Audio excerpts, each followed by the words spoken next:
Oh yeah. Yeah. I know. Jason had some kid things. Let's see if Kids. exactly.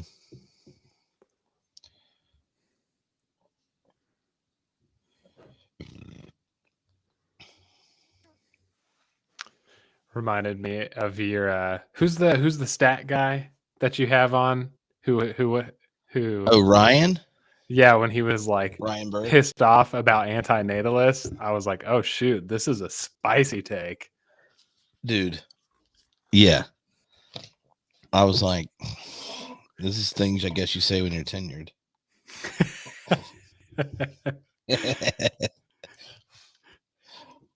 Yeah. No, we're doing that at the end of the week. We're doing a live stream, and he's got like 5 different graphs about the like recent data on religion and politics that are, related to stuff from the primary or like the election and stuff this season. So Oh, it's so good. His episodes have been like a different type of insightful just because he's got the data and stuff. I'm like, oh, this is so good. he also does not mind stating things strongly. I actually appreciate that because I am not someone who states things strongly unless I'm angry. And so to hear him say it, I'm like, man, I wish I had that gusto. Well, then I'll see you later this week. All right, you ready to hit record? Hell yeah, brother. All right, let's see here. Oh, and those of you that have hopped on, feel free to drop stuff in the chat. Let us know where you're coming from. Any thoughts and stuff on the season and things. And Oh yeah. we're gonna have some fun. So I'm gonna hit record here. Right, that boom. Oh yeah. Guess what time it is? Gladrill's gonna ride a horse. Ooh, Galadriel horse time. Yeah, right into the second season. All right, we're gonna have some fun. This is some Tolkien Head excitement. Daryl from Austin is the first person to pop into the chat. And what's up, Daryl? So this is the season recapping and such. We got a Facebook user that haven't watched any yet, which we'll just give you a heads up. We're probably gonna spoil some things, but don't worry, it may not spoil the book because there's all sorts of other things going on in the show. All right. Oh, for sure. Now I've collected questions from people in Tolkien Heads in emails and such. What's up, Ontario? All right. Oh, reading. Reading. There we go. There was a really cool. Is it? No, that's Reading Festival. That's in the UK, right? Yeah, that's in the UK. Not Pennsylvania. No. Where there's a really cool Nirvana bootleg from the Reading Festival. Ooh, really? Yeah. Yeah. Back when I was cool. Hi, Alexandria, Virginia. So now here's the first question that we got that I thought this would be a fun one, Nick. A fun one to go with. Oh, I'm ready. All right. Sam asks, when you get to the end of the show, how did the last drop go down? So, the last drop. Now, what was the last drop in your memory, Nick? Now, for those of you that don't know, which is apparently everyone on here, Nick and I were hanging out at Theology Beer Camp. It's true. And when we finished up at very late, I don't know what time we got done. We got done at like 1:30. Okay. We went back to the Airbnb I was staying at, and we watched the last episode together with Pete Inns, who asked too many questions during the show. At the beginning, he asked like 3 or 4 questions, and I was tired at that point where I was like, I think I'm just gonna ignore Pete Inns right now. He's a Hebrew Bible scholar. For those that don't know, he runs a podcast called The Bible for Normal People, and Aren't you And he doing a was like, class with him soon? "Oh yeah, yeah," in at the beginning of the year, called Theology for Normal People. But he said, "Yeah, I tried to start the Silmarillion a few times and didn't get very far." And I'm like, "You're a Hebrew Bible professor, you're the target audience for the Silmarillion, right? Like And the Silmarillion he is did like say too, Tolkien." he was like, maybe I will give it a shot then. So you might have successfully lured Pete Enns back into the Tolkien fray. Yeah. So that night we watched the last episode together, very late. I really enjoyed it. Absolutely loved the closing song where, you know, isn't it Fiona Apple the Oh singing? yeah. Yeah, Oh yeah. singing the the Ring song. It was so good. And I've watched it 2 times since then. I rewatched today. Like thinking back to it, it was totally the Harfoots. If I like, I know that plot ends about 2/3 of the way through it. Harfoots, my favorite part of. Well, I just love hobbits. Let's just be honest. I love hobbits. Proto hobbits are good too. And and when the stranger, is like, oh, I have to go to the Southlands. Got to go to the whatever the hermit crab stars or whatnot. Um, and and Poppy's like, and Nori, are doing the Sam and Frodo, will I go with you bit? And he's like, yeah, it's not an adventure unless you go with someone. And I'm like, oh, don't do this to me. Don't do this to me. And when she breaks into a run to go, catch up, I'm like, oh, this is going. But the bit that got me is the dad. Is the Oh dad. really? Where he looks, is like, he says, well, you have so much to teach you. And she goes, oh, I've been listening. And she lists off like the popular sayings. And Nori's like, don't take a dump in the. I mean, this is obviously not how she said it, but like, don't take a dump Yeah. in the river because you might have to drink it downstream. Yeah. And like, you gotta Hobbit's always got Harfoot's always got to rock with the manners. Like all these little lessons. And Dad's like tearing up and like I know, the mom gives it like, you're different. And the moment that stuff went down, I'm just like blabbering. And I'm like, okay, yeah, that's cool how they made the rings and stuff and all that things. I'm just like, can we just have a whole episode of us like Nori and the stranger? Check it out. So good. I mean, it's true, that last scene, because I've kind of been vocal on here, but throughout, it's the Harfoot thing hasn't been my favorite.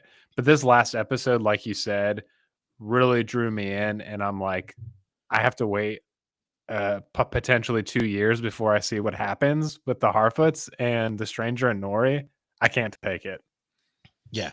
No, that last drop from Sam's question, like how the last drop go down. Having watched the episode multiple times, the thing that's sitting there for the next season. And I got lots of ideas of like the actual main plots and stuff, but the thing I'm like, I just want to see them all go hang out. I'm like, how are they going to go on the journey? What are the Harfoots going to do? Like, is Poppy going to help them read the maps and Yeah, go in dude. the right way? And then like, what season are they going to finally get reunited? Will, I have started watching that episode before you, because if you watch it first, you're probably going to send me a text message just to check in. Like that time, during the third, I'm so confirmed that sorry, he was dude. physical. I know. For Yeah. those of you that don't, that this might be the first time, there were about 5 or 6 episodes where I was very convinced and lobbied everyone that came on the podcast that during the third was a ghost, that we had a sixth sense situation, and that during the fourth was just channeling that vibe, I was rooting with, for it too. yeah. And when they uploaded these episode of like 10 minutes early, Nick's ahead of me, sees it, and I get this text message. I'm like, oh no, they either he's eating or he walked through a wall. One of these two just happened. But that's what's gonna happen when Nori and Poppy get back together. I'm just gonna blabber. But the oh I'm glad. So, so Nick, last drop. What was the last drop moment of this where you're going to be savoring it until the thing that's going to sit on the taste buds? You're like, well, when we eat this meal again, this is what I'm going to be thinking about. Yeah, I we had watched it late at night, and I had watched it on the plane back from North Carolina back to Tennessee. Had it downloaded on my phone so I could watch it, finished it.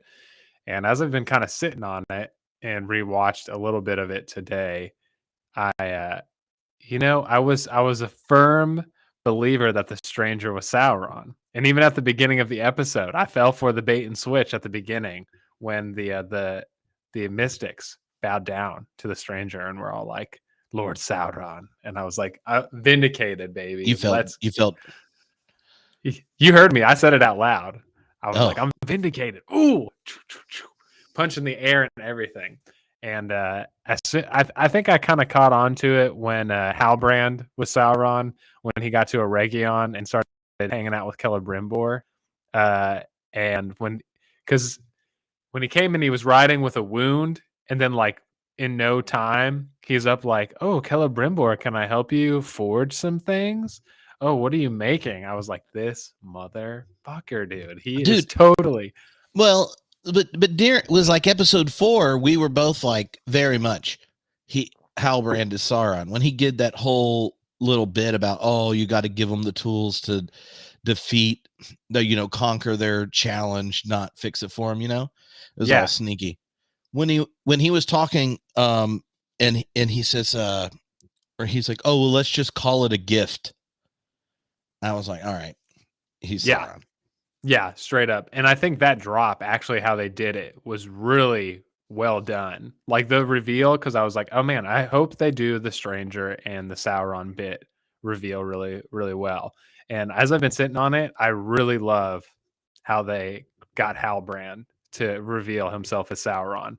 And even when he does the bit where he tries to seduce Galadriel into being like on his team, and she denies him after the whole Finrod psychological bit, and he just yells at her face, and it kind of reminded me. I saw a picture of like Gollum screaming for his precious, and then Sauron, Halbrand yelling, and I was like, dude, so well done.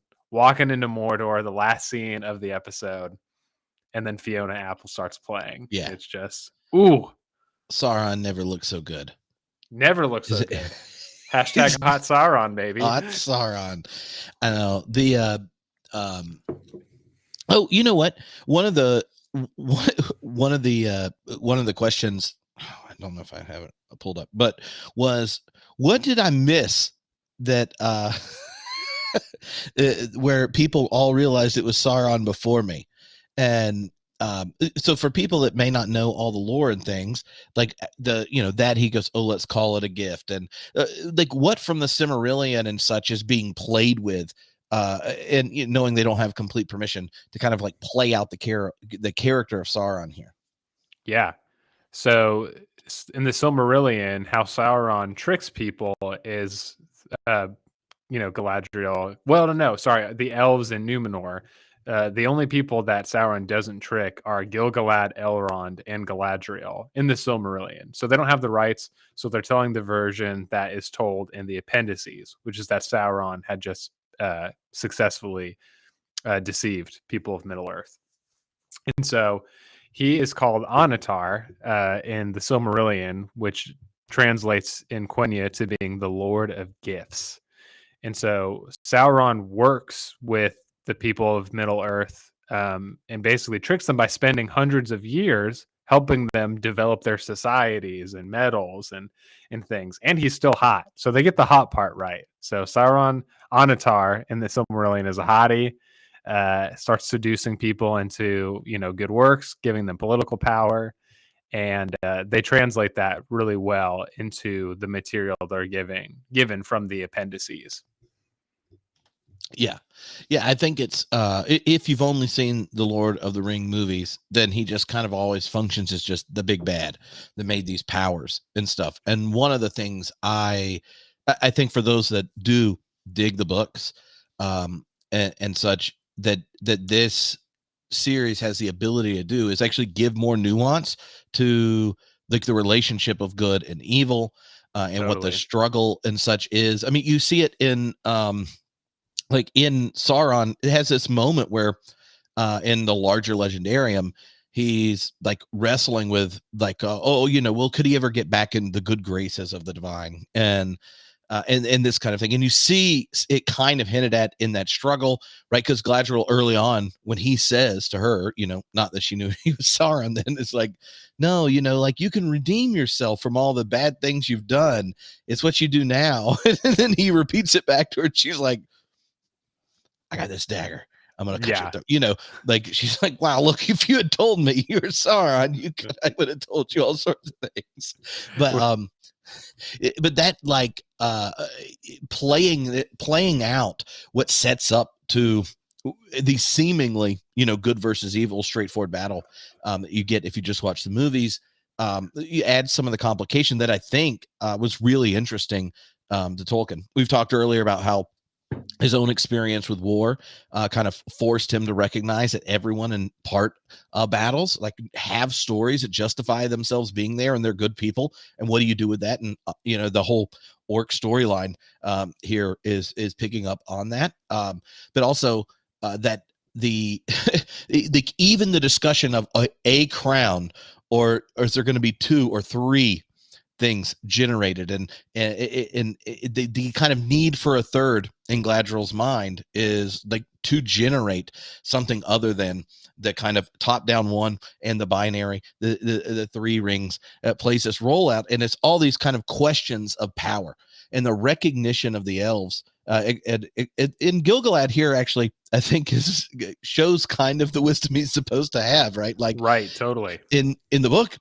very wise and such, but here like raises the question, like, he's shocked that they would suggest someone possessing that power. And I think it's fascinating to me to see how the kind of initial forging is built by the quote good guys, justifying the need for a kind of power that ultimately will destroy the age, because they want to do the right thing. And they want to preserve is their logic, right? That kind of wrestling with power and control is something that so much of the Second Age is full of. If the show does a good job, what's going to play out in Numenor in the next few seasons, and the political wrestlings with power and identity and such will kind of extend it. But oh man, yeah. And one of the best lines that's Halbrand says during that time is he says something about, is it healing and ruling? And then Galadriel says that, and he says, I don't see a difference.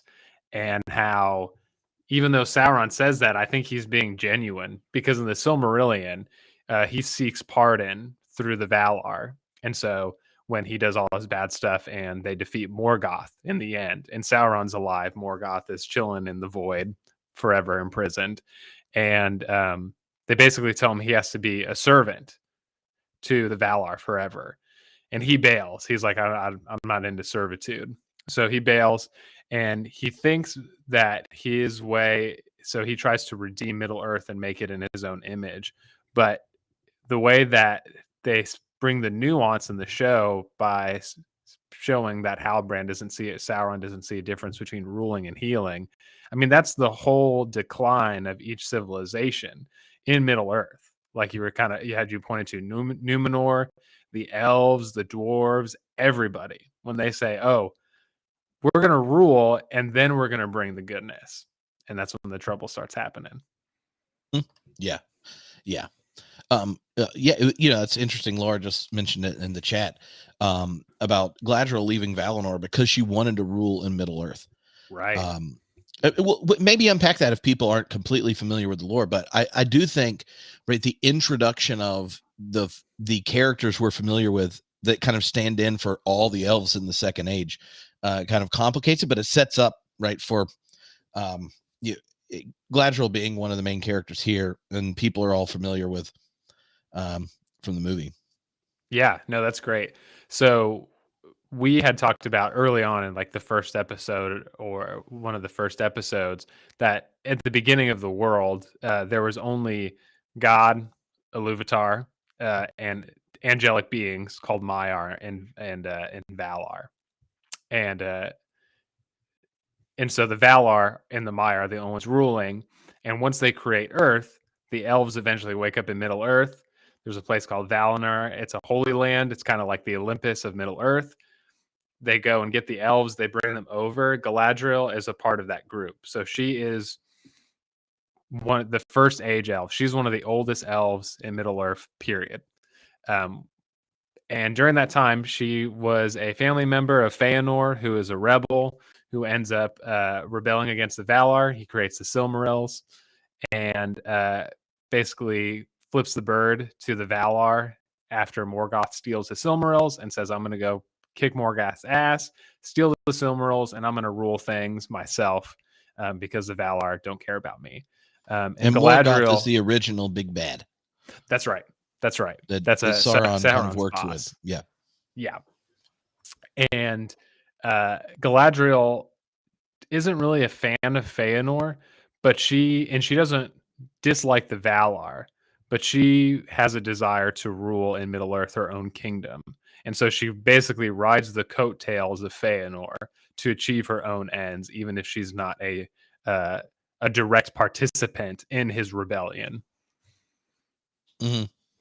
Yeah, and so that kind of desire to rule is something which, if you have read the books or know the movies, we all know that she definitely gets there, right? Yeah. And so part of what's happening here is it's kind of introducing that character development in a show where, you know, within a generation of a human that for her has been playing out for thousands and thousands of years. Oh yeah. So yeah, I think it's kind of wild. I just had such low expectations for the show that it Yeah. was easy for me to be happy. and I'm like, oh, that I actually enjoyed it and kept wanting to talk to you about it. It made me happy. Dude, I just thought it same. could have gone so much worse. Yeah. Well, and like you said too, even like the way they're setting up everything for next season. I mean, with Galadriel's character, we technically in the show, she hasn't put on one of the rings of power. We know that she's going to be a recipient, right? As the audience or people who are familiar with the lore. But right now as the show, we don't know if she's going to be somebody who wears the ring. So we're going to see Yeah. her move from this hot-headed warrior conflicted with killing orcs to potentially being a ruler of Middle Earth. Mm-hmm. So super, super sick. Well, but she'll still be hot because Oh yeah. Galadriel. Yes. Yeah. And First stage elf. Come on. yeah, I mean, look, and then she runs like she used her dagger, you know, to make the rings. It's funny because like you're sitting there, and I don't ever know how much Elgin, my teenager, knows, you know, and he's like, but well, but like in the movie, it like eventually Elrond, Galadriel, and Gandalf have the rings, right? And I'm like, yes, sir, that is correct, son. Oh, dude. I'm like, he's like, well, who has which ones? You know, and I'm like, well, now they have colored rocks. It'd be easier to tell them apart.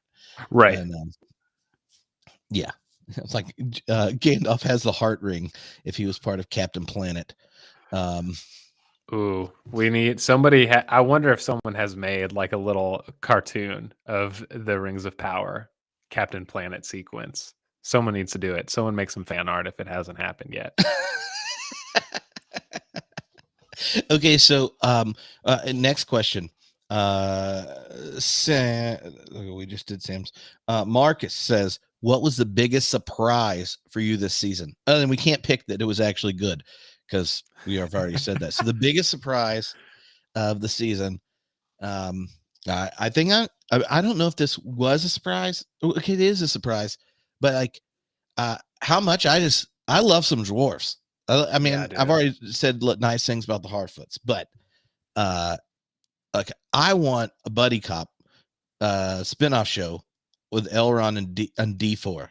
D4 and Elrond. Their chemistry is so good, and I always liked the dwarves, probably because I'm short and stocky and have a beard, but he's got the funniest lines. And when Homeboy said, "Give me the meat raw," to Come on. Elrond with a straight face and snickered that table out, I was like, yeah, I want him to rule my dungeons. You know, I like some D4. Absolutely. Dude, yeah. I mean, the dwarves were amazing. Elrond, we definitely need an Elrond D4 sitcom. And for me though, the surprise, They and I take had their kids talked. camping. That's what they do. They take Oh, all those little baby dwarves camping. hell yes. It'll be the adult episodes and like the separate kids episodes. Oh yeah. The Modern. Doran is like day drinking on the camping trip, and then all of a sudden Elrond's like the only sober adult around because the dwarf dads are like passed out, and he's like trying to control a whole bunch of little dwarf kids with those big old iron masks on, swinging them around. And It just becomes shameless Middle Earth. I don't know if yeah. there's just a new version of Grown Ups. Sorry to derail you, Nick. No, that is fantastic. Adam Sandler, get on this. Come on.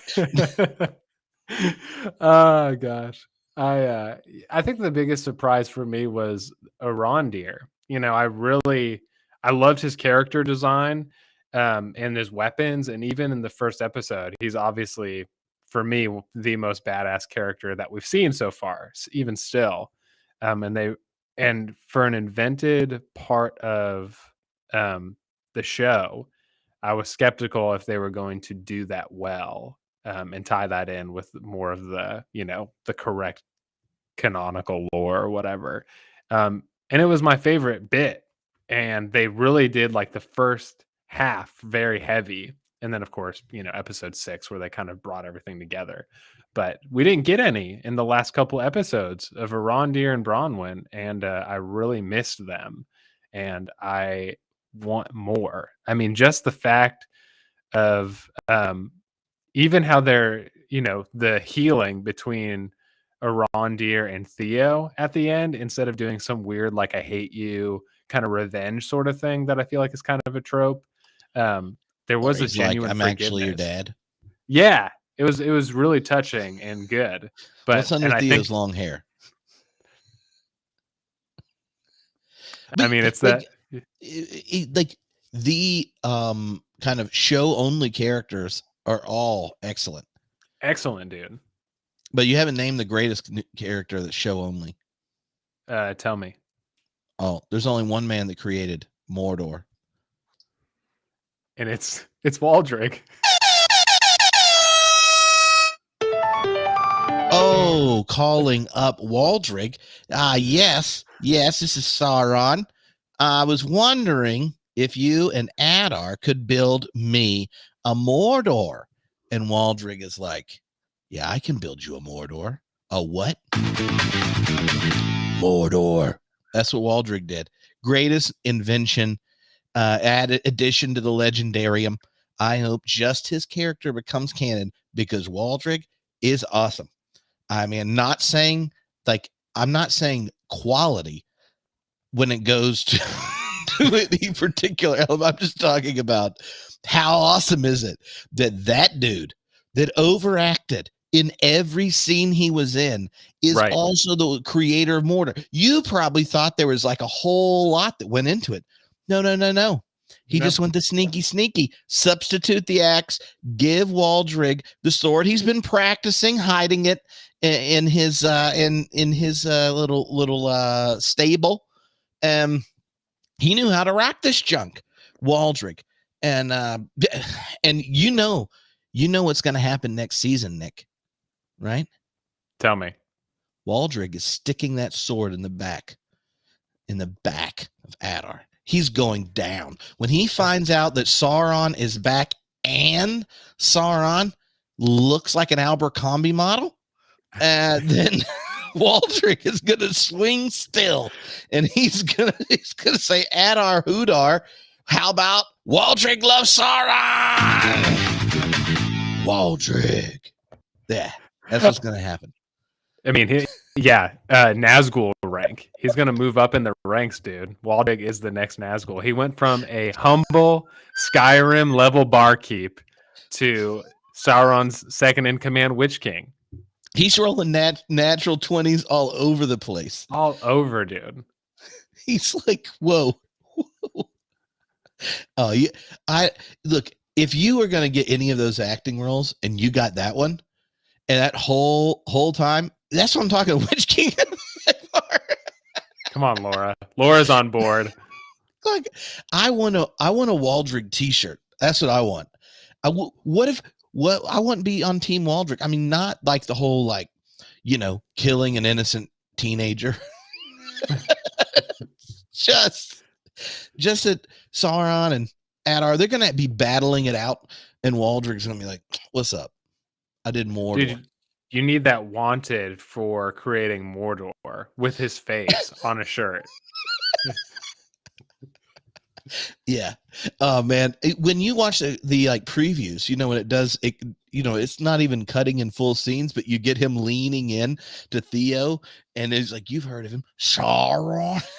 And you're like, that guy, he built Mordor. He built Mordor with his blood sword. Blood, sweat, tears, and his bare hands. Yeah. He's like, the elves didn't see me sharpening this one with the blood sucking out of my arm. And he's the guy that's going to be wearing black armor made from Sauron, and he's going to be like, I pulled myself up from my bootstraps. Literally. Didn't get a thing from me. He was like, I maybe got a loan, from my daddy Sauron of a blood sword to make, I may have used orc slaves to, dig up the ditches, but I mean, I did it myself. He started at the bottom. Now he's at the top of Mordor at Mount Doom. Right. Anyway, I love Waldrick. I think he's really you know how much fun it must be to be that guy. Yeah, I'm just saying. Like if he was he's like an actual like super legit British stage actor, and they were like, we want you to do this kind of. I mean, you're gonna be like 3 or 4 episodes, And I bet once he said, do you know Sauron? And they're like, whoa, well, we're going to have to level this guy's up. Can we get some rewrites? Hey, episode 6, could this guy build Mordor with the blood sword? And now they're, going through season 2. He's basically going to be commanding orc armies. People are going to be demanding separate shows and series for him. He's going to be like a Daryl from The Walking Dead, or like Spike from Buffy the Vampire Slayer. Like, it's going to be Waldrick. They have to be shorts, though. It's just like awkward conversations with Waldrick. Oh my god! He's like he's trying to just open back up his bar, but his only clients are orcs.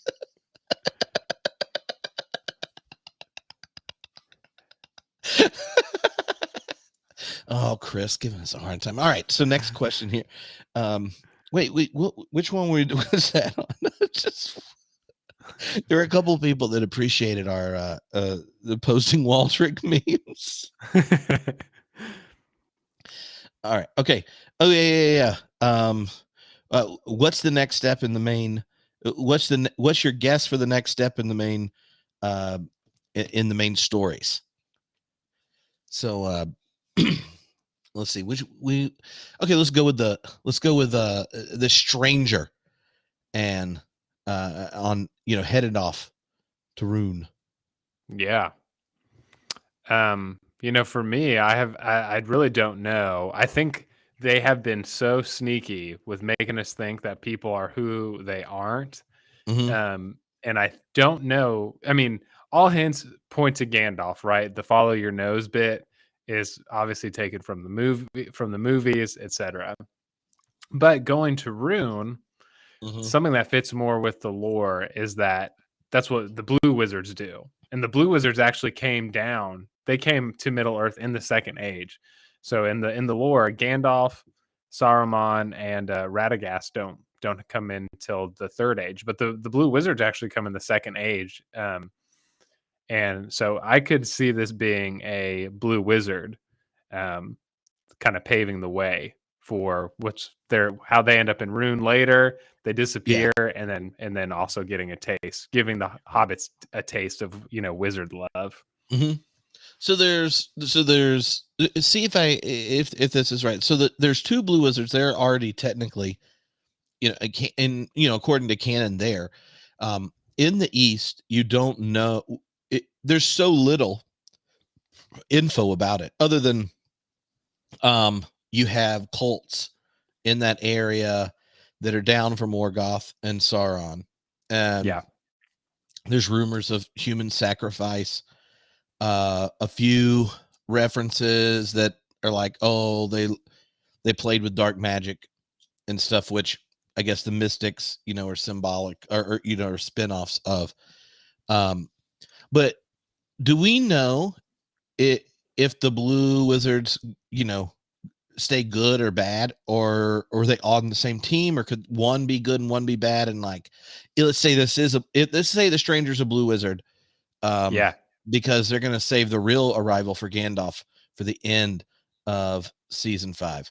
Because he's going to arrive just to see the last Enting, because there better be some freaking Ents. I know what the. Ooh. They just showed us as a little bitty Ent for a second, and I'm like, oh, little Ent tease. I want to I better Waldrick better not take it down a baby Ent. That would be how I have to get rid of him. If someone kills a baby Ent, canceled. No show.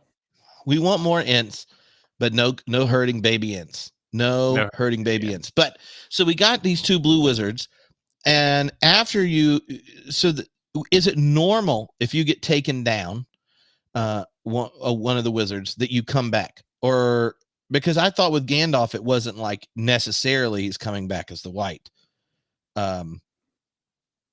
Because if it was, could there be a battle between the 2 wizards, blue wizards? One of them, maybe the good one, got taken down, and he doesn't know that he's going back to try to set things out. Or maybe he was a baddie. He got taken down. Oh, he runs into some Harfoots. He comes back, no more baddie style, tag teams with the other blue wizard because he's, now he's like light blue because he can't mix with the white or something like it. What are the rules or possibilities that we know with the blue wizard's role in the area known for having like ongoing cults for Sauron and Morgoth? I mean, everything that you said I think is fair game, because we don't know where their allegiances lie. Did they go to the east and hang out with the Easterlings and help them establish, their culture and their beliefs and their stronger ties to Sauron, etc. And what are the roles of cults in that? And I guess in the Second Age, they do their thing and they go back to Valinor, I believe, and they come back in the Third Age with Saruman, Radagast, and Gandalf. So then all 5 of them roll up to the on a ship. They take a boat, come over, not a meteor. They take a boat and they show up to help, but the Blue Wizards get distracted and go east. And Radagast, we know, gets distracted and hangs out in the woods. But so it's the mushroom tea. That's right, the mushroom tea. His teeth are yellow. He likes to hang out with birds. Were the blue wizards distracted by particular scents? Did they smell things and get distracted? I mean, they obviously had to follow their nose. So maybe. But like you said, it could be they went to the east because of an already existing relationship that they had with the east, with Rune in the Second Age. So we'll have to wait. Yeah. Like thinking about that journey, and one that the show, like if you took all the ways you could play the orcs, right? The showrunners have said, let's go for Tolkien disturbed by how easy it was to turn the orcs into just like, murder bots that you get to go kill, right? Like it took the morally complicated version of orcs and set it in this story. So if you're doing that and then you go, oh, you're going to go east, let's see how this goes. I bet they're going to do something really cool, because just like a lot of the characters that that some of the best characters in this are the ones without any background that they just invented. So sending a Harfoot and the Stranger duo into a place where they get all the big Tolkien vibes, but without a particular map that they have to work out, I think could be a lot of fun. I think it'd be a lot of fun. Yeah. So I'm excited about that one. Yeah, me too. Me too. Big time. Was that so? Was that your thing related to the spinoff? Well, or main plot? Well, no, we were going with what happens next in each of the right. each of the groups. So we were just talking about the Stranger and such. Do you think they're going to follow the Harfoots much until a reunion? Because I know they had mentioned like using them to show a normal person's view of what's going on. Yeah, I think we'll see that. I don't know. I think eventually Poppy and Nori are definitely going to come back together, but I think they're going to develop Poppy because she's the one who can read the maps correctly. Yeah. So I think they're going to develop her and make her, I think, an integral part of the community while Nori and the Stranger are kind of doing their thing. But even if it's not in this, oh yeah, let's go, baby. Poppy is going to be, the matriarch of the Shire.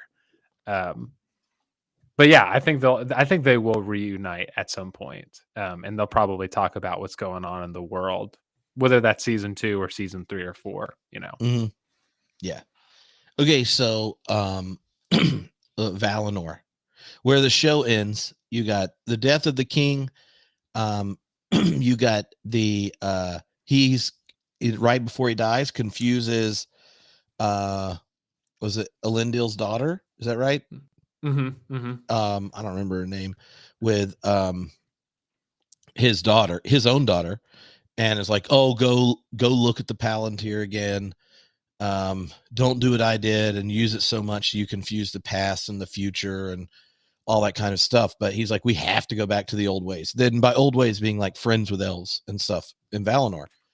And then you like knowing how so much like they already told you what's going to happen, right? Like the whole island's going to get Atlantis. It's going to get drowned out. So what is the, like, if you're thinking of the next season, where is Numenor going? Like we know they're going to have to do their conquest. They're going to have to do their imperial building in Middle Earth. What do you think? I mean, I don't know what's going to happen with her going. Like, I'm sure she's going to touch the ball. I mean, you can't have a magic ball that a king shows you and be like, no, I'm not touching it. Yeah, sorry, no. It's interesting with as far as how Elendil's daughter, I want to say a Narian, but I don't know if that's right. I don't know how she's going to tie into the show, but as far as what is going to happen is that Farazan so he's technically the first cousin of Queen Muriel at this point, Queen Regent Muriel. So at the end of the episode, right, Queen Regent Muriel, she's blind. She doesn't see the black flags as she comes into Numenor, which in the show indicates that her dad has passed away. And Farazan is going to use his power to seize Muriel and force her to marry him. And then he seizes the scepter and basically becomes the next king of Numenor. And I think that they are going to use this Muriel's blindness to help, because right now Muriel is a super powerful leader. She's very strong, very competent. And I think that this as far as how the show's logic, that disability is the only way that Farazan could really strongly take advantage of Muriel in that way. And she's gotten like stronger through the season. Like I liked her more and more time you spend with her. Oh yeah, and how she commands the armies and how she tells her soldiers what to do in Mordor, like after the explosion before she goes full blind, the way that she commands people, super strong. But she I think that also Farazan, obviously, at the beginning, he's got some rapport with the Numenorian people, and I think we're going to see him continue to uh, harp on Muriel's disability to say like she can't lead us because she's blind. Probably say something later that her dad ended up dying a madman, um, because he can't tell the future, the past, and the Yeah. present, etc. So Do you think she'll still be able to see when she uses the Palantir, even though that's a she's good blind? question. That's a good question. I'm not sure. It's Because they got to get, possible. because that's the only one right now we know where it is, but they have at least 3 of them in Middle Earth proper during the Third Age. That's right. So maybe some of the others are over in the West, because we don't know anything else basically outside of the capital city right now in Numenor. We get the hints of like, oh, the true Numenor and like the elf friends in the West on the other part of the island or whatever, but maybe the others are hanging out over there. They can't stay in a place that's going underwater. So somebody's No, got to grab some. there's 7 that are in Numenor, and they end up taking 7. So Isildur and Elendil end up taking 7 and spreading those 7 throughout Middle Earth. In the Second Age leading up to the Third Age. They kind of do this thing where we've seen where Galadriel touches the Palantir with Muriel, in the first or the second or third episode. And it kind of gives a callback to Galadriel's mirror. And so they're kind of doing this thing where they're like, oh, past, present, seeing the future, what it could be. But and I think they're doing that for compression's sake and just kind of doing a callbacks. But technically, the Palantir can only see in the past and then what's happening in the present. And Galadriel's mirror can basically show all 3. So anyway, Yeah, but she didn't have her mirror yet. She's got to find that. right? She's got a rock Lorien, which doesn't exist currently. Yet. Do you think Muriel says she's coming back and she's going to bring armies and go back to Middle Earth and just rock them junks. And I wonder if we know that Farazan is going to end up getting sneaky and stuff. One of the ways they could avoid the I don't know, the kind of trauma version of seizing the queen that's in the text is she goes over to lead, and like while she's gone on the battling in Middle Earth and such, he just basically takes over on on Numenor itself. Yeah, I think they might that I think you might be right that even may go in that direction A to forced avoid. bride is a bit much.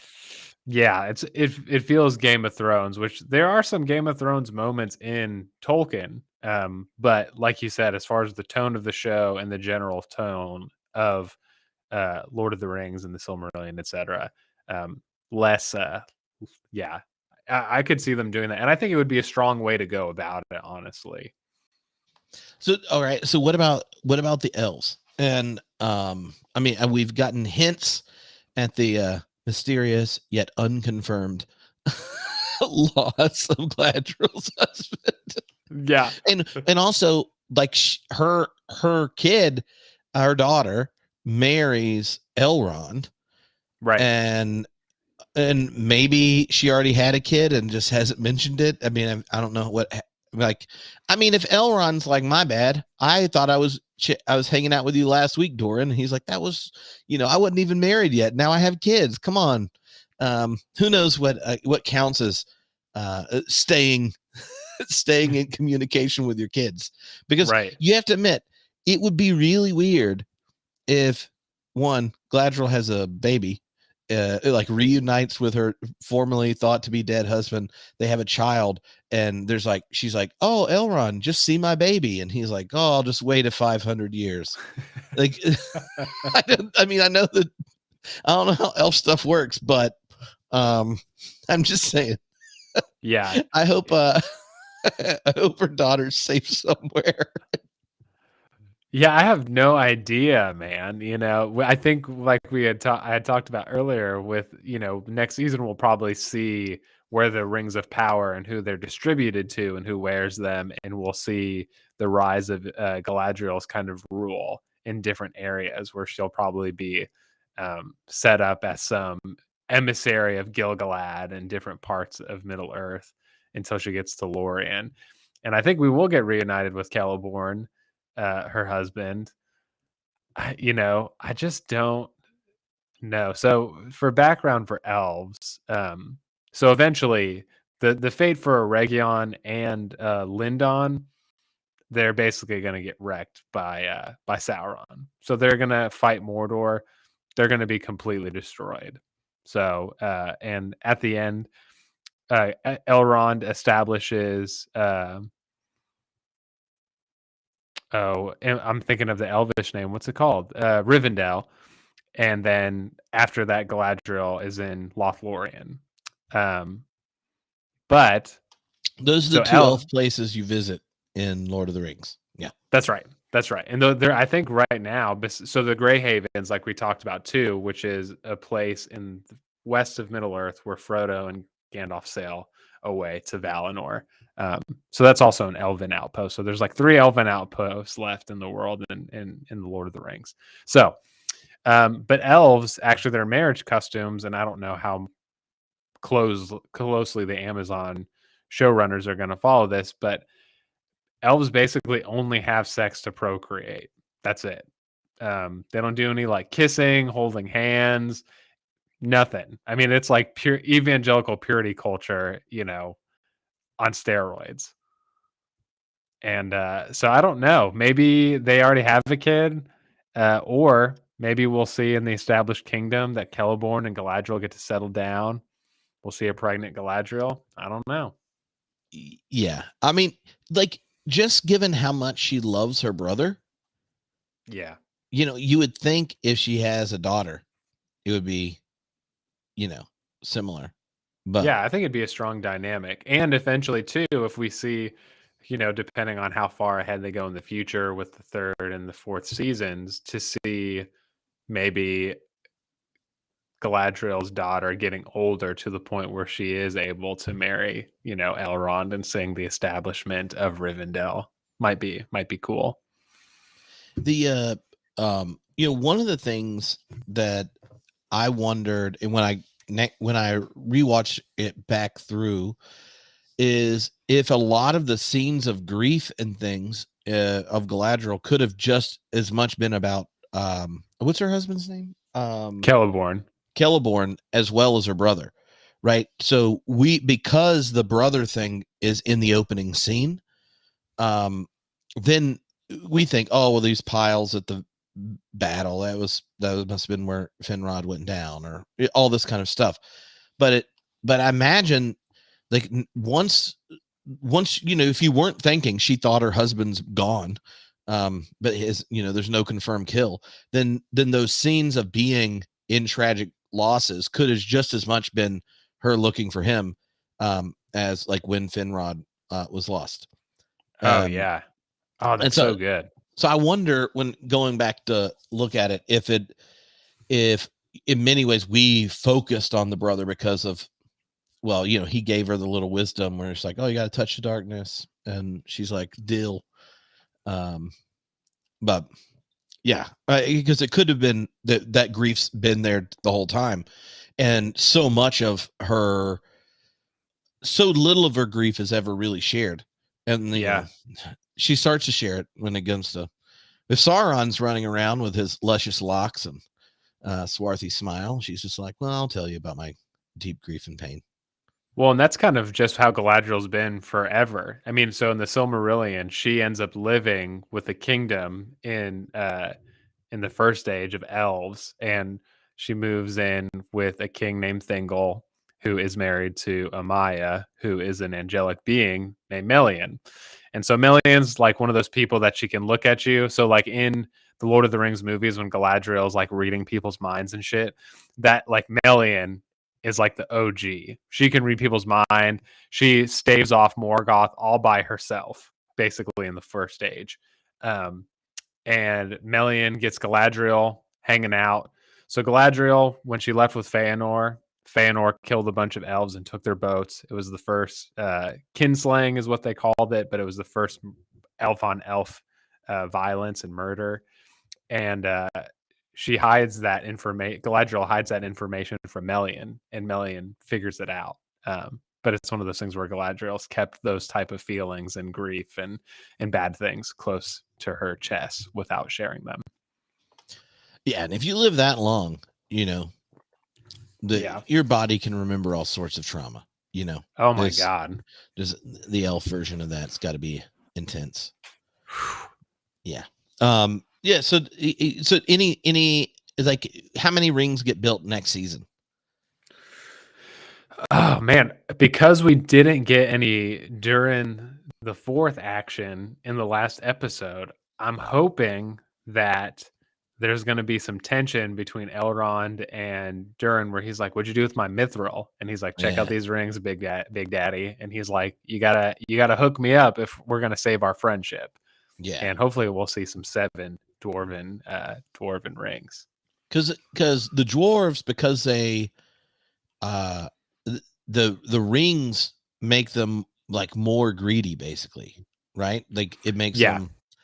They don't become like Sauron's puppets, but it dials up kind of like the worst attributes of the dwarves.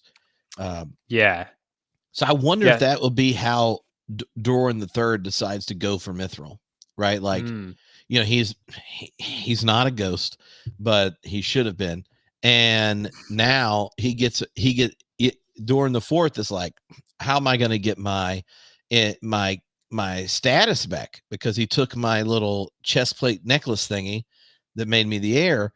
I'm gonna get my boy Elrond to hook me up with some rings of power for Poppy. And his dad's like, all right, I'll give you the heir necklace back.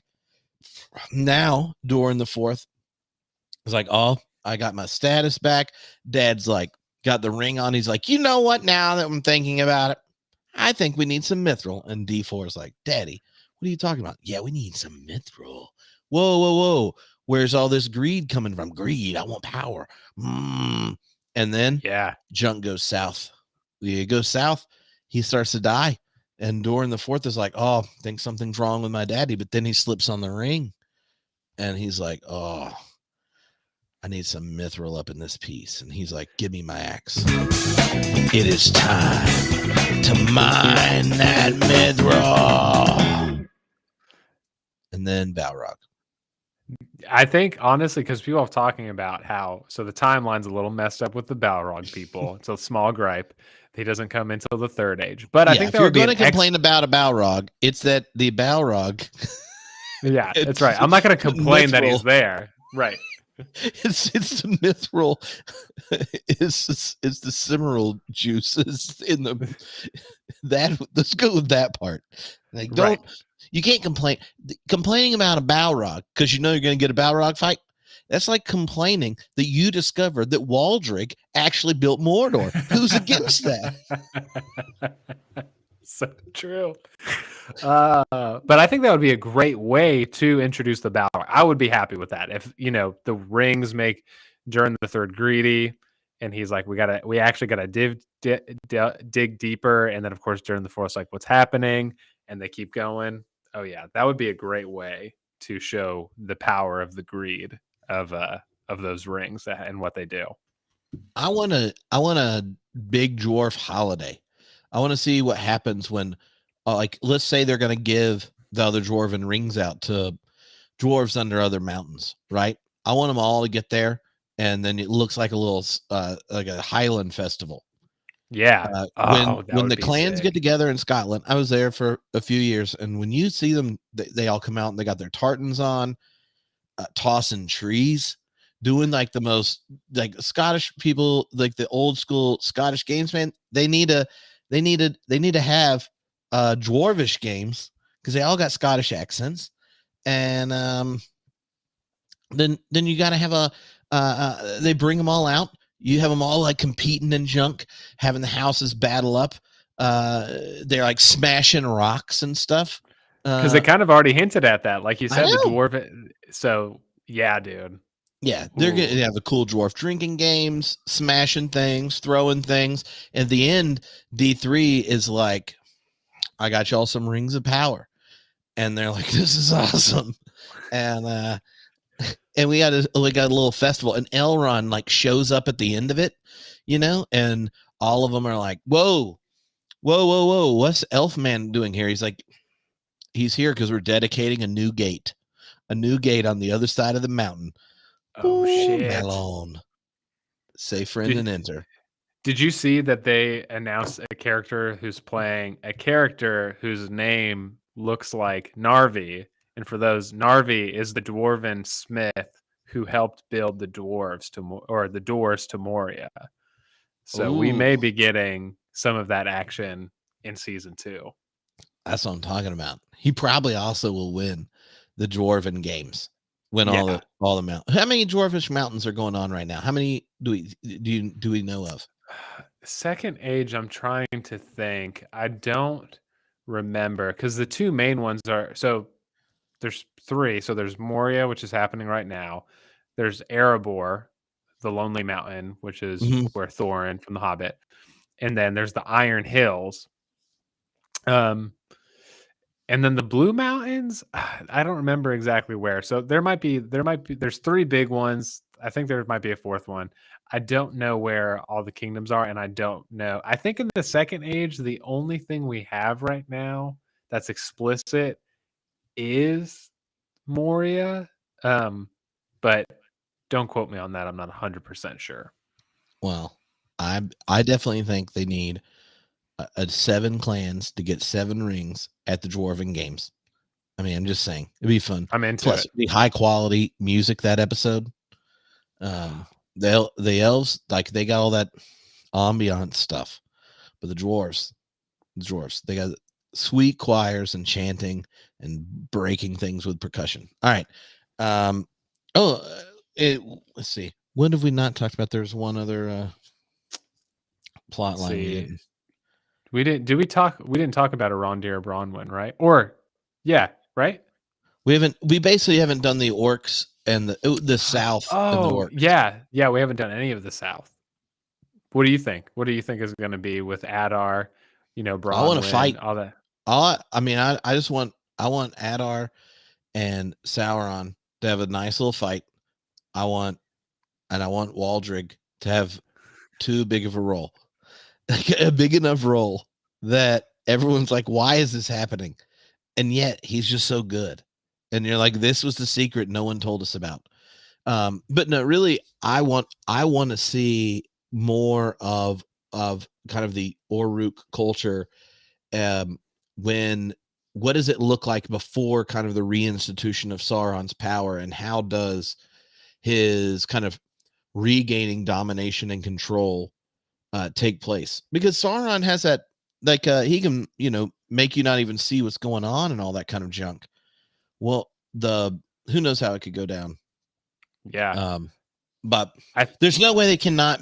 They need to take time to let Adar and Sauron see how that junk works out, because it's weird too cuz Adar is almost like the anti-hero even though there's not really a whole lot of anti-heroes in Middle-earth. I guess that's not true. I'll pedal back on that. But especially with his encounter with Galadriel where she's like, I'm going to commit genocide, and he's like, damn, you sound like Sauron right now. And she is like, whoa, I do. This is nuts.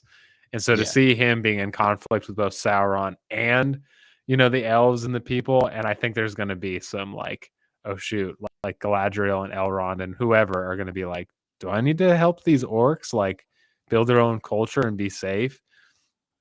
And then because no one knows Halbrand is Sauron other than Galadriel. So oh, that's true. he could come over there and be like, "Oh, Adar, I want to work together with you." Blah blah blah blah blah. Oh We're going to be shit, tag team so partners. true. Like Isildur could have like a run in with Halbrand, and like something go on with the two of them. Who knows? I feel Oh like her line, like, to Elrond, like, I need you to trust me.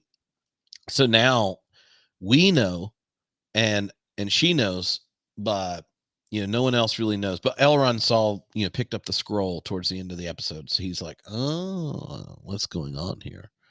But so I feel like that's going to be like, who's in the loop, and then how do people find out? Will be the kind of like one of the plot turns.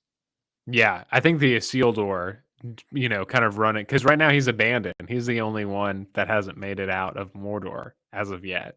And I But think his horse is coming back. Oh, it's true. What's his horse's name? Do you remember? I feel like it starts with a B. Yeah, it was Barrack. Barrack. There Barrack. it is. Yeah, you. So, Laura asks, why didn't Galadriel tell them Halbrand is Sauron?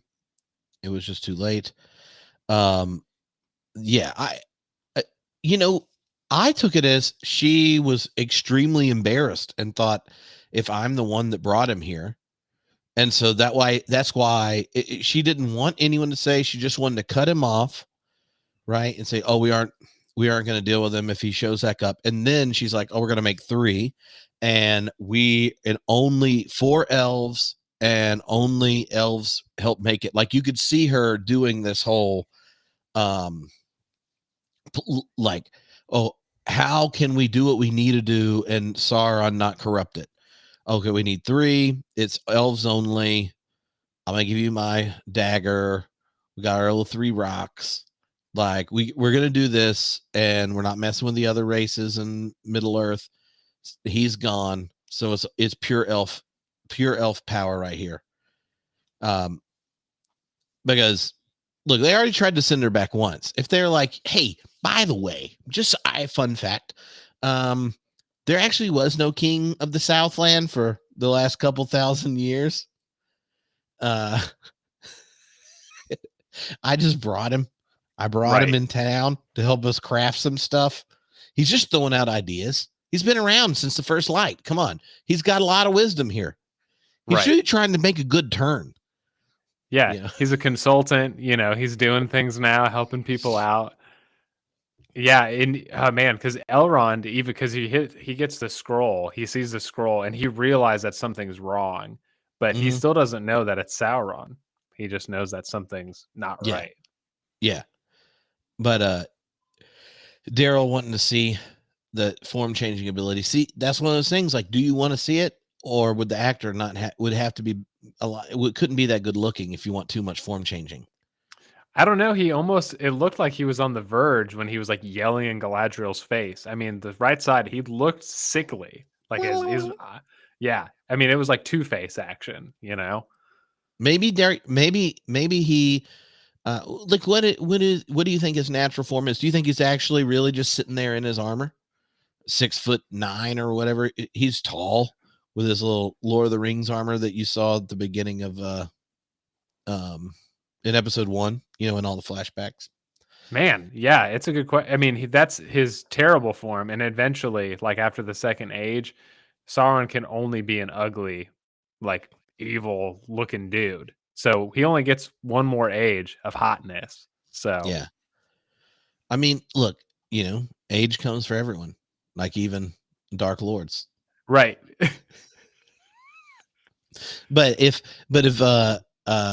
he and Adar are on screen together, that's just it's just like a sauce bucket right there. There's like 2 very good looking actors. Just, they're gonna be battling it out for who can rule the Oruks and dude, the thirst is real. The thirst is especially for Adar. I was surprised. People were like, "Dang, look at this scarred man." I am into it. I was like, "Dang, dude." I was not ready for the Adar thirst, honestly. Look, you never know where it's coming from. You never know. Some people, like, I mean, it's not even like necessarily character. It's just the activity of riding a horse. Right. I mean, if the mood is right, if the wind's blowing, if it's 72 degrees on a beautiful beach, like, I might be feeling that way. Across Numenor. Oh man. Okay. Okay. One more question. Let me see. Let's get a. All right. Here we go. We have to do the 3 questions, but picking characters from Rings of Power. So Who are we going to Pound Town at the Prancing Pony Oh, with? sick, dude. Who are we? Who's going to be counting kills with us? To Two Towers, not Two Towers, at Helm's Deep, and then who are we going to Mordor with? Rings of Power characters. Now, are they original Rings of Power characters? They can be anybody. Just anyone that's in the show, but the version of them is the show version. Yeah, show version. Yeah. Let's see. I'll go. The rings. So I think the Pound Town buddy. I think we'll go with the second episode Halbrand. I mean, he's paying for everybody's drinks. I mean, he's like doing cool stuff. I mean, I'm not gonna go fight him, because obviously he'll break my arm. If he wants your guild pin, you'll just let him have it. Yeah, currently not in a guild, so I'm safe, but yeah, I'll go. I actually kind of enjoyed that scene, and that outdoor bar space looked kind of nice. So I'll go with second episode Halbrand. Okay, but you know what the correct answer is, right? Is it Waldrick? No. Yeah, that's what it should have been. No, it's Doran the Fourth. Come on. Oh, true. You're so right. Like, I'm just saying. I mean, I might pick him multiple times. I don't know what the or Disa. Disa is badass too. She would be great to go somewhere with. If you got to go to any of the families for a meal, you'd pick theirs. This would look like 100% fun times. No doubt. All right. Helm's Deep. Junk's getting real. You're counting kills. Who are you going? Because see, Laura, Prancing Pony, Doran the Fourth, Helm's Deep, Lendil, Mordor, going with Nori. Those are great picks. Great Lendil's picks. a solid one. Yeah. Man, Elendil is such a great option. I think I'm gonna pick Elrond. That dude is loyal. I mean, he recognizes his mistakes. He's a little haughty in the first two episodes, but he meets up with Durin. Apologizes for his neglect, and when he meets Galadriel, apologizes for his hubris. I think I'm going with Elrond. All right. I think I'm going to go Helm's Deep. What's the Rock's friend's name? The Rock's kid's name. That guy. He's going to be great. You got to go Isildur. No one wants him around. But right. the one that's the Rock's kid, he's the one that makes contact with Galadriel, like, and gets a little contact when she's like, oh, if you hit me, you can move up a rank. Oh, is that the Rock's kid for real? Yeah. Oh, I didn't know that. Oh, weird. Okay. Yeah. And see, here's the other thing is you get a little plot armor because the Rock's not gonna like want his kid getting taken down. That's the comedian, the Australian comedian who's the third friend, who got killed, who's just like, no, I don't think this is gonna be my only battle, and you're like, just wait till your horsey's on fire in a second. Oh my God. Right after Waldrick gets a hold of you. But the Rock's kid, I feel like he's got fighting skills, and he's got Hollywood power, and and he's already lost a friend. He's not going to lose another. He's got you got to think about this. He already lost one of his friends. Isildur's got plot armor, so I want to be have them there. That way, the deaths are a different part of the battle, not where I'm at. That or Waldrick, because we know. He'll kill a kid for you. He'll kill a kid for you. He's gonna get serious.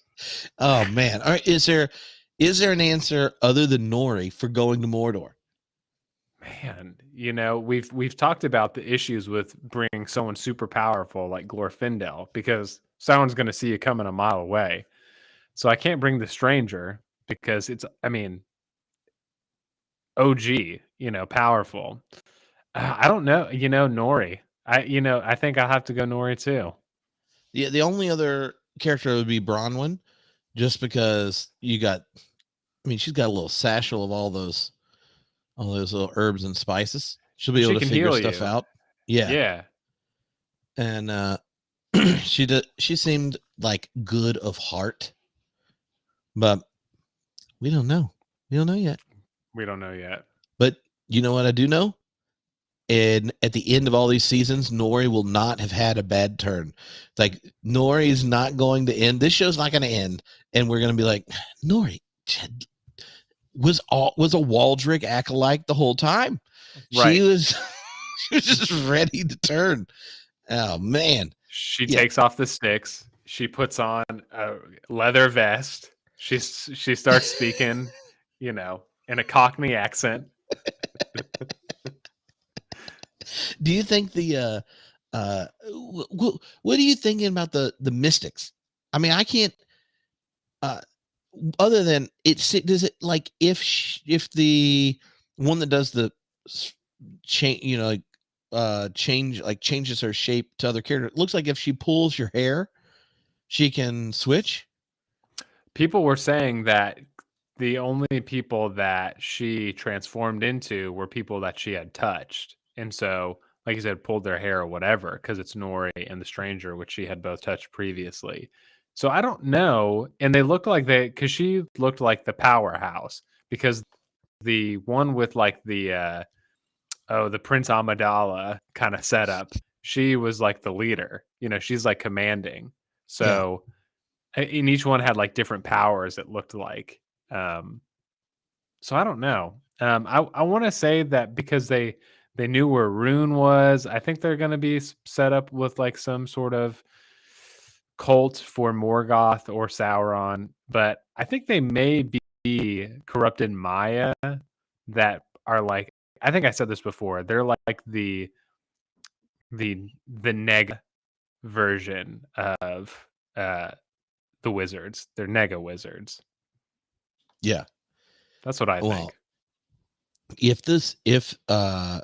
If an episode ended with one of them just like burning a whole bunch of stuff up with throwing fire, and then it went to credits, and all of a sudden you're sitting there like, whoa, is that Slim Shady who's just starting to rap? Right. Like that would have been, I mean, I'm not sure Amazon would have gone for it, and I don't know if it'd be funny right after got to the second verse, but look who's back again. I'm ready, dude. What's this song where it's like well, you never let it go. Oh, gonna get one shot to not get your chance to blow. Opportunity not what's it life. That song begins with that jun jun jun jun jun. Yeah, like the most famous one with the mom spaghetti. Why can't I Yeah. think of it? That is his like most famous song. Hillary Clinton sang it. Like it's that famous. Hillary Clinton sang it. Yeah, what is it called? Oh, that's irritating. Yeah, I know. Yeah, it's oh, look at that. Charlie Hopkinson would be so thrilled. It was in the movie. Lose yourself. Lose yourself. There you go. I'm like, because the beginning of it just sounds like you're, yeah. Have you seen those memes where it's like, this show? Oh, there it is. Yeah, like they just burned down a bunch of Harfoot stuff. It goes to credits, and you're like, oh no, what's going on? Once it starts, you're just already giggling because you're like, ha, it's Eminem. Rings of Power, if it came out in 2005, Well, they had Fiona Apple. That's even older. That's true. Oh, is that true? Yeah. If that came in, it went to black, and then it kind of goes hard. I'm not gonna lie, it kind of goes hard. If you just saw the Mystic's face, like kind of come up like this with the fire, and then it goes to black, kind of hard. Come on, someone has to have done that on the internet. Yeah, it's true. There's got to be quality Eminem Mystic memes. Oh, there has to be. I need to look some up. We'll have to post them on the Tolkien Heads Twitter Twitter should page just go find some because Yeah. All right. Well, yeah. So we will in the next little bit or so. I'm currently organizing all the audio from Theology Beer Camp, but we'll put up our session from there. Which there are a couple of people that have been in the group and stuff that came to Beer Camp. What did you think? I had so much fun at the Tolkien Heads session there. Dude, I had way too much fun. I think I didn't expect there to be that many people in the room too. So we were in a separate room for everyone who had not attended. And, I mean, There's like it 3 wasn't a podcast stages. yeah, and ours was probably the smaller room for the stage, and I think it was pretty much full. Like I think Mm-hmm. all seats were taken, which I was not expecting. And the fact that people reacted so positively to both of us. I mean, people when Trip went on at the end did a little bit a Sam sermon, and people were amening Sam in the Lord of the Rings. That's how powerful it was. I mean, just that reaction I was not expecting, and I had a blast. And people seemed to really enjoy it too, which is even better. Oh yeah. Oh yeah. Well, I'm just looking forward to listening to it not when day drinking because Yeah, when we were all having plenty of fun and there's a pretty entertaining picture because I just went, we was at a church and I just filled up one of the church sweet tea pitchers with IPA and walked into the session. I don't And know if we've posted. I think one picture is just you with your pitcher, and then there's another one with you holding the pitcher. We'll all post right. it. So Daryl was there. He's confirmed. It was fun. And We have witnesses. oh yeah. So yeah, it was a blast. And once friendship came up and I started talking about Sam, I mean, it's not like he's one of my kids, but I can the emotional heartstrings got moved. And I'll just be real. I can listen to you talk about Sam for if you just you're, had a you're the podcast. target audience. Yeah, just every day there's just 1 hour podcast episodes of you just going on about Sam. I'd be like, yeah, I'm not even listening to anything else anymore.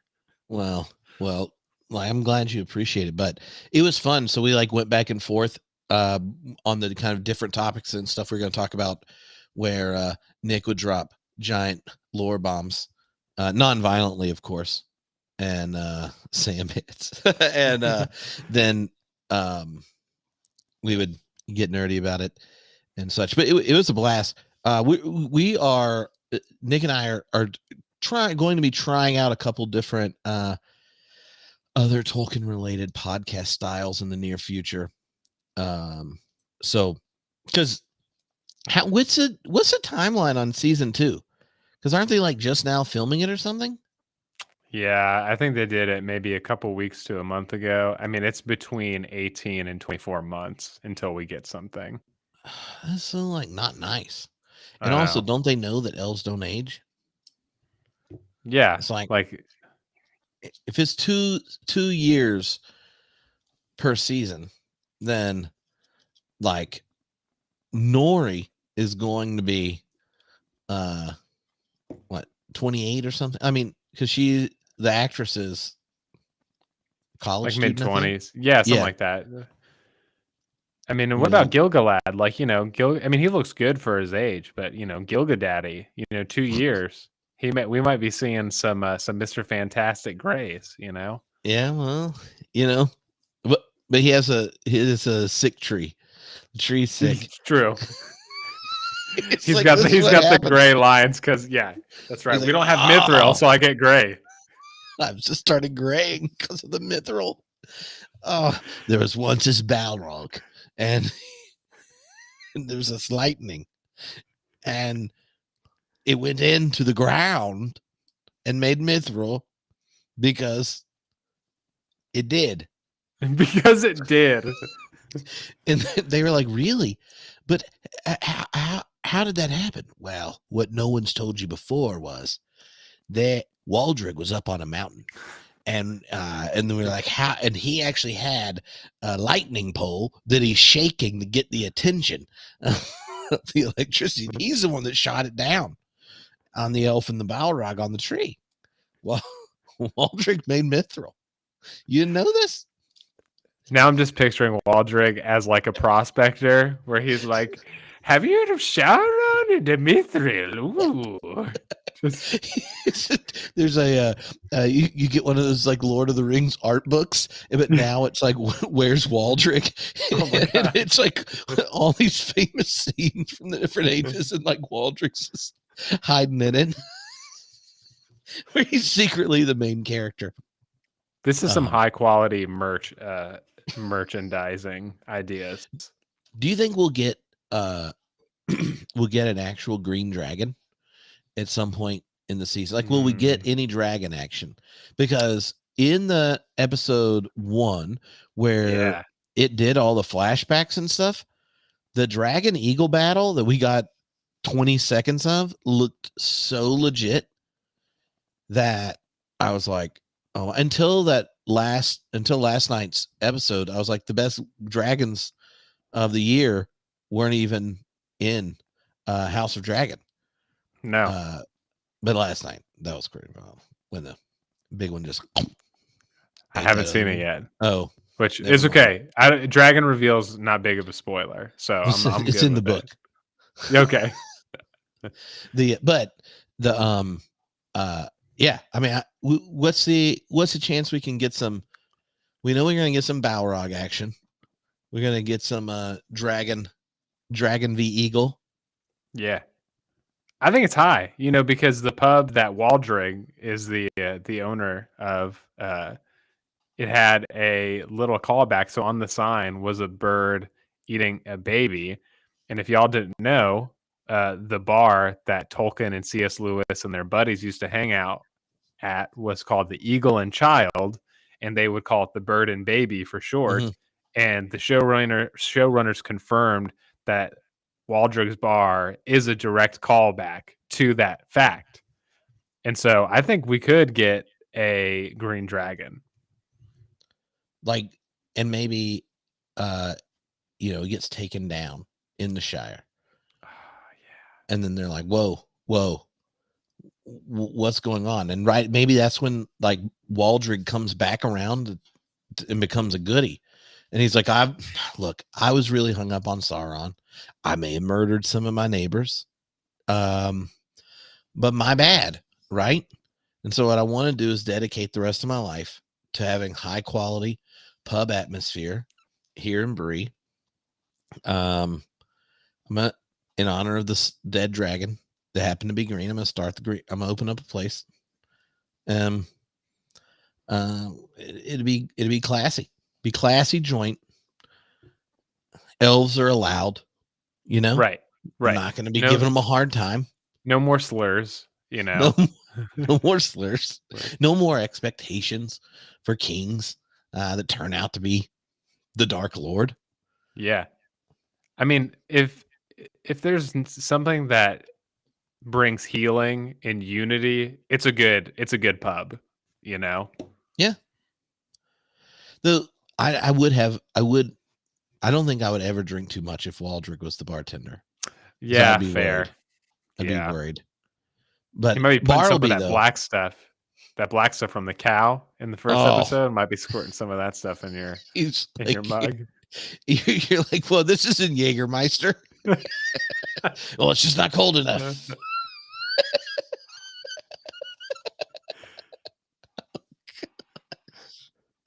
Oh, that stuff was gross. So nasty. It just made the Star Wars blue milk just look delicious. So true. Like, whoa, just give me the blue milk. All right. Well, it's been a lot of fun. Thank you all for hanging out, and we will be hollering at you soon when we post the recording. That was much more heartfelt from Theology Beer Camp, and then letting you know. I'll let y'all get a little taster. And Yeah. our interview with Mariana is on the main Oh, yeah, Homebrew it just came out. Christianity feed. Just came out. So if y'all are in the class, that's awesome. But if y'all haven't subscribed to Trip's main podcast, Homebrew Christianity, subscribe first of all so you can get all the other stuff. But you can go there also to listen to our interview with Mariana, which is excellent. Oh yeah, it was super stellar, and she says she would come back on and discuss the season now that it's over. Yes. Since we kind of talked for a long time and never actually got around to talking about the show. It was so good. Discussion of Levinas really was a detour. But yeah. Anyway, we will talk to all of you later. It's gonna be fun, and thank you for hanging out live or later. Thanks, everyone.